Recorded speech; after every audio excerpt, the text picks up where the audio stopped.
The wind combed through the prairie grass in long, ghostly sweeps, bending it flat in waves that shimmered beneath the morning sun. Dust rose in low clouds along the worn path leading to the Grange homestead, catching in Clara's hair and the seams of her coat. She walked with a quiet, practiced rhythm, one boot after the other, checking the fence line as she did every morning since the thaw. The land here didn't offer forgiveness, only space, a wide, unspoken loneliness that matched the shape of her days. At 33, Clara Grange had grown into the kind of silence that people mistake for strength. Her life, reduced and reshaped by things no one asked about, had taken on a certain efficiency. Feed the hens, boil water, braid her daughter's hair, check the pump, don't linger. Her voice, once generous, had trimmed itself into usefulness. She spoke in few words and avoided the kind of eye contact that invited questions. People respected that. Or they feared it. Inside the kitchen, a small girl sat swinging her legs at the table, her eyes fixed on a blue enamel cup. Elsie was 6, with long lashes and a worry line between her brows she hadn't earned. Her father's dimple had surfaced in her left cheek, but none of his recklessness lived behind her eyes. She looked up as Clara entered, tilting her head. "You were gone a long time," she said, more observation than concern. "Fence is leaning on the west end," Clara replied, pouring hot water over coffee grounds, her voice soft but firm. "We'll have to tie it up, till I can patch it." Elsie nodded like she understood.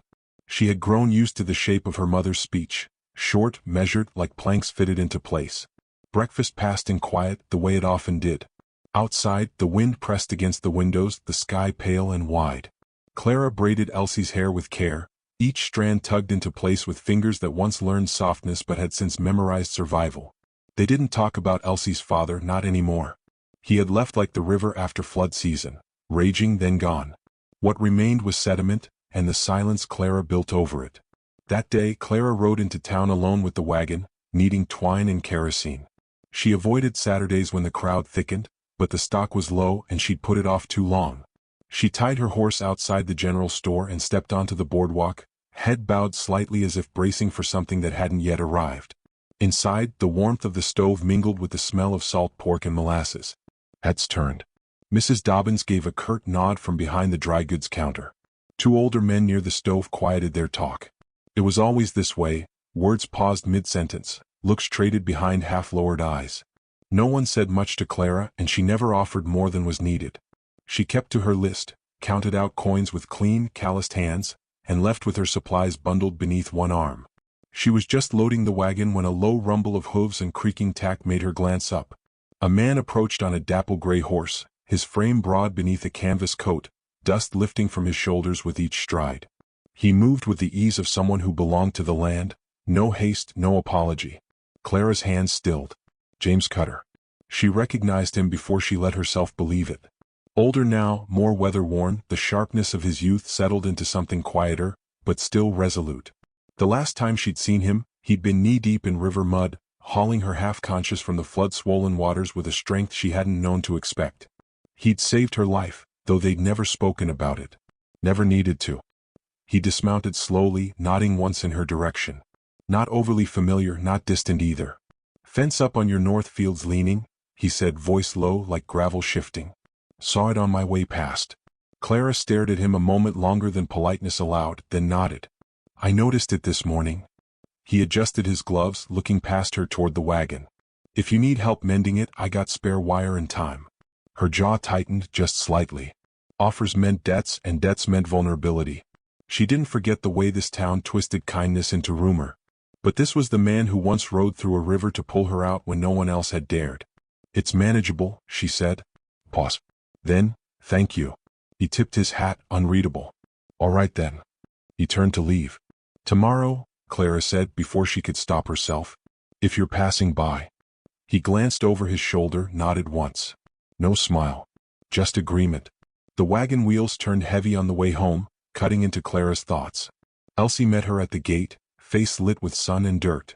"There was a hawk," she exclaimed, pointing. It sat on the fence like it was waiting for something. Clara unloaded supplies wordlessly, her gaze drawn north to the line of the broken fence. The wind was shifting. She could feel it in her skin. James Cutter arrived the next morning before breakfast, quiet as fog. Elsie watched him from the window with wide eyes. "Who's that?" she asked. Clara pulled a jacket over her dress. "He's helping with the fence."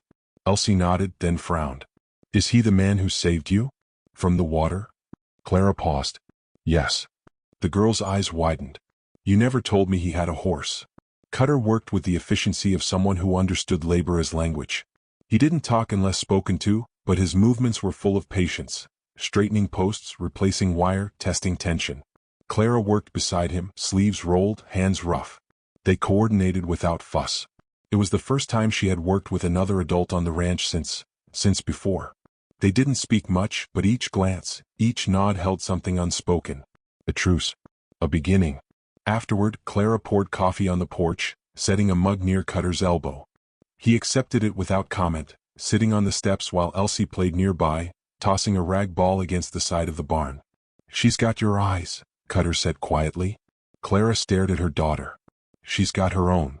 The wind carried the ball into the dry grass. Elsie chased it down, laughter rising like a lark's song. She knows who you are, Clara said at last. Cutter sipped his coffee, said nothing. Remembers the story, she added. Asks questions I don't always know how to answer. His voice was steady. Children don't need the full truth. Just the kind that keeps them brave. That evening, word spread. Clara had taken help. Clara was letting a man onto her land. Mrs. Dobbins mentioned it at the quilting circle, her voice brittle with disapproval. Mr. Ellery at the feed store raised an eyebrow that lasted the entire transaction. People whispered as if Clara had broken some unwritten contract.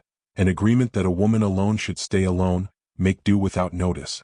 Clara felt the weight of it in the store, in church, in the way neighbors no longer waved from their porches. It wasn't just gossip. It was caution. It was warning.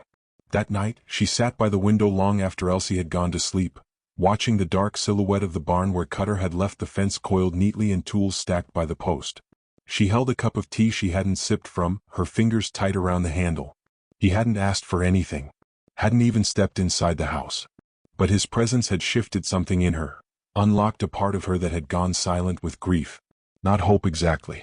Something smaller. Trust, maybe, in its first trembling form. In the quiet, Elsie murmured from her room, a dream or a memory. Clara rose, tucked the blanket higher around her daughter, kissed her temple with a breath she didn't realize she'd been holding. Outside, the prairie wind rustled through the grasses again. And in that rustle there was the sound of change, not sudden, not loud, but real. The next morning, Clara braided her hair tighter, and when she stepped outside, the sky seemed just a little less empty. The mornings came cooler now, the air holding the scent of ripening wheat and wood smoke, as if the land itself had begun to exhale. Clara moved through the days with practiced intention, but something inside her had shifted, subtle like a sliver of light leaking through old shutters. James Cutter had returned twice more to help, once with the pump when it stuttered, once when the porch rail gave way. Each time he brought only what was needed, left without asking for anything, and lingered just long enough to make her wonder if he'd been hoping she'd ask him to stay. He rarely spoke when he worked, but he listened. That was the difference. Not the kind of listening that waits to speak, but the kind that receives things carefully. Once, she mentioned her worry over Elsie's cough, how the dry air made her wheeze at night. The next morning, there was a small bundle of peppermint leaves and dried eucalyptus left on the porch, wrapped in burlap and tied with twine. No note. No explanation. Just something useful. Clara never acknowledged it, but she kept the bundle in her apron pocket for days before setting it in the kitchen cabinet. In town, the talk picked up momentum like a wagon gaining speed downhill. Mrs. Dobbins asked after her husband's memory during church potluck, tone as sharp as the knife she used to slice cornbread. Someone else suggested maybe it wasn't appropriate, a man visiting the homestead of a woman who still carried her husband's name, even if he hadn't carried her in return. Clara said nothing, but the comments clung to her skin like ash. James didn't mention the gossip. Maybe he heard it and chose not to dignify it. Maybe he was used to being the subject of people's sideways glances. He lived alone on the western ridge, a man with no family left and little patience for town politics. That solitude made him useful in some folks' eyes and suspicious in others. Elsie, untouched by the weight of adult opinion, took to him with the effortless faith of children. She shadowed him around the property, peppering him with questions that rarely received full answers but always earned his quiet attention. "Did you always have a horse like that?" she asked one afternoon, watching him brush down the gray gelding. "No. Had one faster once. Not as steady." "What's this one's name?" "Smoke." Elsie considered that. "Mama said you saved her once. In the river. Were you scared?" He didn't answer right away. Then, not scared. Just knew she needed pulling. She grinned. You're good at pulling. Mama says you fixed the pump better than the last one. Clara overheard this from the porch, her hands stilling on the hem she was mending. Something in the girl's words struck a chord she hadn't expected. Fixed better. As if she herself were something broken to be made whole again. She didn't want to be saved. But she didn't mind being seen. One morning, after James had tightened the gate hinge and replaced a cracked board near the barn, Clara poured him a cup of coffee without asking if he wanted it. He took it wordlessly, sat beside her on the porch. The silence between them felt earned, not empty. You always this quiet? She asked. His gaze stayed on the hills. Noise don't make things clearer. Clara sipped her coffee. Neither does silence. He nodded slightly. Depends who's keeping it. That stayed with her long after he'd gone. It wasn't love, not in any traditional sense. There was no spark or declaration, no rushing heartbeat. Just steadiness. Presence. The space he left for her thoughts. The way he waited for her to speak first. It unnerved her more than she'd expected, that patience. Her life had been all reaction, all defense. She wasn't used to being offered time. The town, however, had no patience for ambiguity. Whispers hardened into warnings. At the mercantile, Clara noticed shelves going unstocked when she arrived. The preacher, during Sunday service, spoke of reputations and examples, and how the young watched what the old permitted. She walked home that day with her spine straight but her hands clenched. Elsie skipped ahead, oblivious. Why don't people like him? The girl asked suddenly, kicking at a stone. Clara exhaled through her nose. They don't understand him. Elsie nodded as though that settled it. They don't understand us either. That night, Clara stared at the embers in the stove long after the house had gone still. She thought about James's quietness. About the way he left the lantern on for her when working near the shed, and the fact he never took more than he needed. She thought about the sound of her name when he said it, not soft, not possessive. Just known. Then came the horses. The Mustangs, wild and lean, broke through the fence just before midnight. The thudding hooves and frightened cries of cattle woke Clara instantly. She grabbed her boots, the lantern, her father's old rifle. Elsie sat up in bed, wide-eyed. Stay here, Clara said, her voice calm but commanding. Don't move. Outside the chaos was sharp and fast. The herd spooked, milling in tight circles as the Mustangs cut through the field. Fence wire dangled like a ribbon from one post. The sky was starless, wind tearing at her nightdress. She didn't hear James arrive, but suddenly he was there, mounted, rifle slung across his back, hair damp from sleep. No questions. No hesitation. He steered his horse toward the edge of the field, motioning her to the far flank. Together they moved like a system already designed, driving the wild ones out, calming the steers, calling commands when needed, falling into rhythm. One of the Mustangs doubled back toward the barn. Clara raised her rifle and fired once, just above its flank. The crack split the night. The horse reared and fled. Her breath came hard and fast. James looked at her, then at the rifle. Nice shot. She didn't smile. Didn't want to kill it. Just stop it. Did both. They stood in the field after, watching the dust settle. The cattle regrouped. The Mustangs vanished into the hills. James walked his horse toward her, stopping a few feet away. You all right? She nodded. Used to be afraid in moments like this. His gaze didn't waver. Ain't now. No, she paused. I think you have to decide what you're scared of. The danger or what it'll ask of you. James tilted his head slightly. What's this asking of you? Clara didn't answer. Not yet. But she didn't look away either. In the morning, Elsie stood barefoot in the grass, looking at the fence line as James coiled the wire. Did you ride through the dark to come here? She asked. I did. Were you scared? No. Did you come, 'cause you knew Mama needed help? James glanced toward Clara. She stood near the porch, arms crossed, watching them. I came, he said slowly, because I wanted to. Elsie beamed and ran off toward the barn. Later, Clara brought him water. Their hands touched at the exchange. It wasn't dramatic. Just skin on skin. But it lingered longer than it should have, long enough that she had to look away. You keep showing up, she said. James considered that. You want me to stop? Clara didn't answer. Not with words. She set the water down and walked back toward the house. Inside, she watched from the kitchen window as he mounted smoke and rode out along the ridge. The sun caught his shoulders, casting his shadow long over the tall grass. The town's disapproval hadn't waned, but Clara felt something hardening inside her, not defensiveness but clarity. A line drawn not in anger but in resolve. She didn't owe them her silence, nor her story. That night, she pulled the peppermint bundle from the cabinet and crushed it into a basin of hot water, letting the steam rise through the house. Elsie slept easily. Outside, the crickets had returned to song. She stood on the porch long after dark, listening. Something was coming. Not sudden, but certain. And this time, Clara wasn't afraid of being seen. The wind carried the scent of smoke before anyone saw the flames. Clara smelled it while stringing laundry behind the house, the sharp, acrid tang that didn't belong to hearth fire or cookstove. It was distant but insistent, curling at the edge of the air like a warning. She looked to the hills, saw nothing yet, but her body had already stiffened. The prairie knew how to whisper danger before it shouted. By late afternoon, the sky had turned the color of bruised peaches, muted gold and heavy gray. The horses shifted restlessly in their pen, and the chickens had gone quiet. Elsie sat on the porch, cradling a biscuit and humming to herself. Clara stepped into the yard, hands on her hips, scanning the horizon. Then she saw it. A plume rising on the ridge, thick and dark. Smoke real and growing. And the wind was turning south. She didn't hesitate. The laundry dropped where it was. She ushered Elsie inside, voice calm, movements precise. Boots, blanket, satchel of food, just in case. Her fingers moved quickly, her mind counting out each necessity with the cold steadiness of someone who'd learned long ago what it meant to lose things in seconds. Cutter arrived as the first ash began to fall.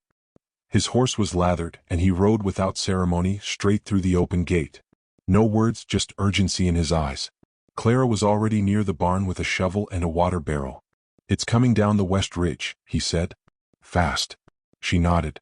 "I'll wet the roof. Cut a break line by the north fence. I'll start the trench at the edge of the pasture. Elsie's inside. She knows to stay low if the wind shifts." He held her gaze for a second longer than needed. "We'll keep her safe." The next hour blurred into sweat and smoke.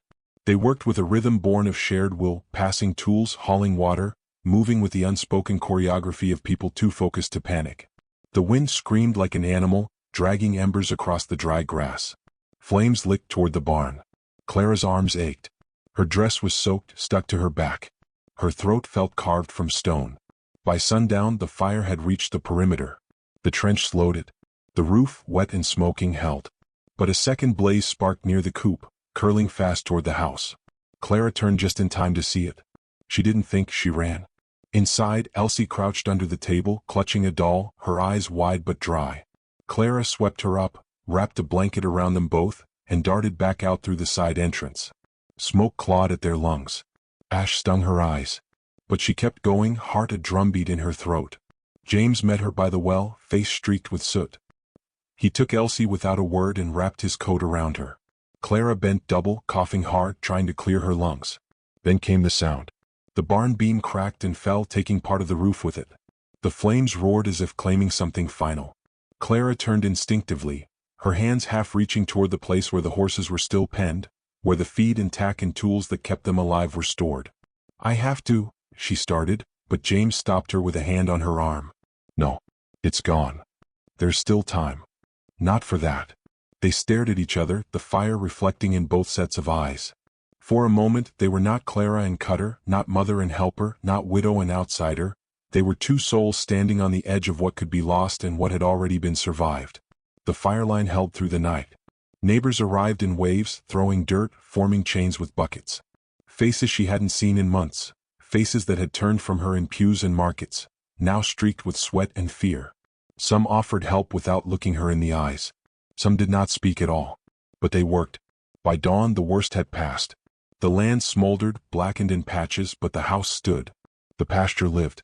A portion of the barn still held. Clara stood barefoot in the field, soot smeared across her cheek, arms wrapped around herself though the air was no longer cold. James stood beside her, silent as usual.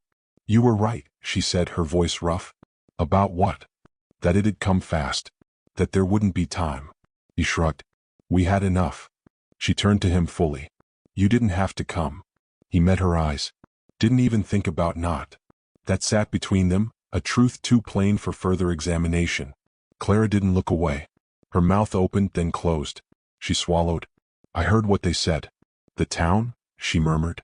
"About us." James shifted his weight. "Does it matter?" It didn't, she said. But now it does. Because they'll say I kept letting you come around. That I should have stopped it. Should have shut the door. What do you want? She laughed once, short, without humor. That's the first time anyone's asked me that in 3 years. Well, he asked. She didn't answer right away. Instead, she looked back at the house, the scorched fence, the curl of smoke still rising from the edge of the field. She thought about Elsie sleeping safely in the cellar, about the peppermint leaves she'd tucked in her daughter's pillow, about every piece of herself she'd stitched back together in silence. I want to stop pretending I don't need anyone, she said. I want my daughter to grow up knowing what it means to trust someone who shows up without asking for anything. I want you here, not just when the sky is burning but when it's clear. James nodded slowly, like he was absorbing each word one by one. Then I'll stay. She looked at him, uncertain if he meant that moment or tomorrow or all the days after. He didn't clarify. He never did.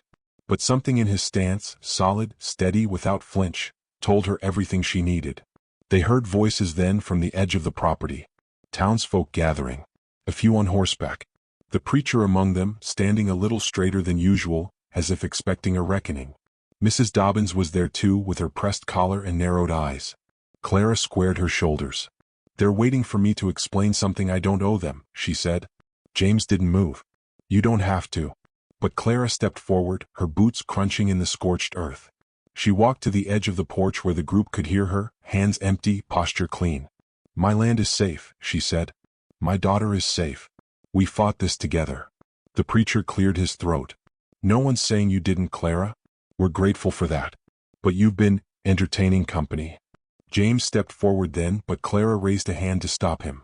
She's right, Clara said, nodding toward Mrs. Dobbins. He's been here. Helping. Teaching. Caring. Not for gossip. Not for show. Just showing up again and again.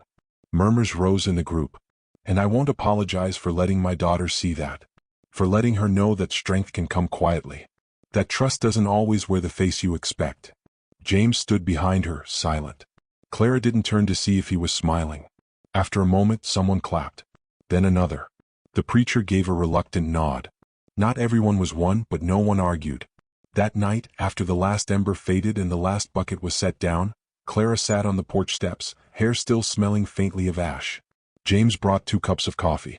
She took hers, their fingers brushing. Elsie came out in her nightgown, blinking sleepily. She crawled into Clara's lap, head against her chest. Looking at James, she whispered, "You're the man who saved my mommy once, right?" James looked at Clara, then back at the girl. "Maybe," he said. But this time, she saved herself. Clara felt something loosen inside her, a breath she hadn't known she'd been holding. The fire had taken things. It always did. But it had left something too, a field cleared, ready for planting. Space for something to grow. She leaned back against the porch rail, Elsie warm against her, James solid beside her. And for the first time in years she let the silence stay, not because there was nothing to say but because nothing needed saying.